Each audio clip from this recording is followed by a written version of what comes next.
Hey, Laura here from The Unprofessional, and today I'm going to do a super easy project. I am making a cattle panel trellis.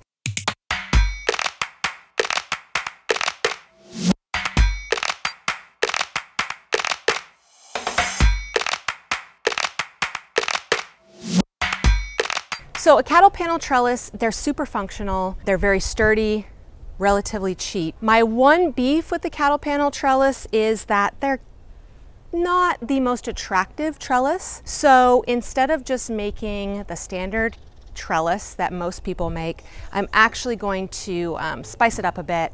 I'm going to use some spray paint, and rather than those T-posts that most people use, I am going to use some conduit, which is hollow inside, and then I am actually going to give it a look of the arch going all the way around with this PVC pipe. This is 3/4 of an inch, and then the PVC pipe is a 1/2 inch. So I'm gonna spray both of these with this textured spray paint. I'm kind of trying to replicate sort of a patina look. Step one is just to spray paint all of my pieces, including the cattle panel. It took a lot more spray paint than I expected, but it looked so much better that I was willing to spend the extra time and money. It's not necessary to do the ends of the PVC pipe because they'll sit inside the hollow supports. Save a can or two of spray paint for touch-ups after the trellis is constructed.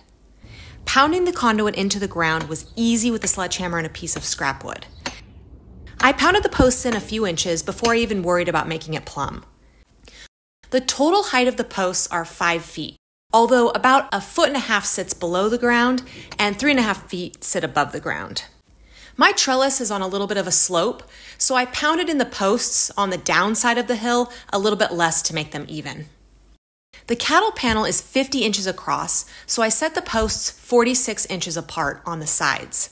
The panel will line up close to the front 2 posts and extend past the back posts by a few inches, just for stability.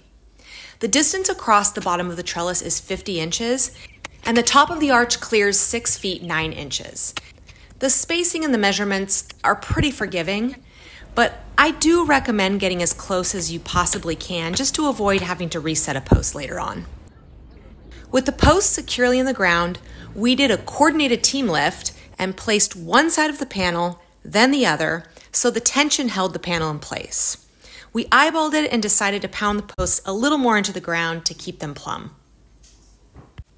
Once I was happy with the look, I attached the conduit to the panel with UV protected zip ties. Later on, I cut off the ends and spray painted them so they blend right in. I used 4 zip ties per post. This is where I'm gonna do something a little different with the cattle panel. With these conduits here and here, I'm just gonna put in this flexible PVC, and I'm hoping, rather than it kind of looking empty here, it gives it a little bit of a frame. So let's see if that's actually true. And I need to go through and paint this again because we ran out of paint. Don't underestimate how much paint this takes.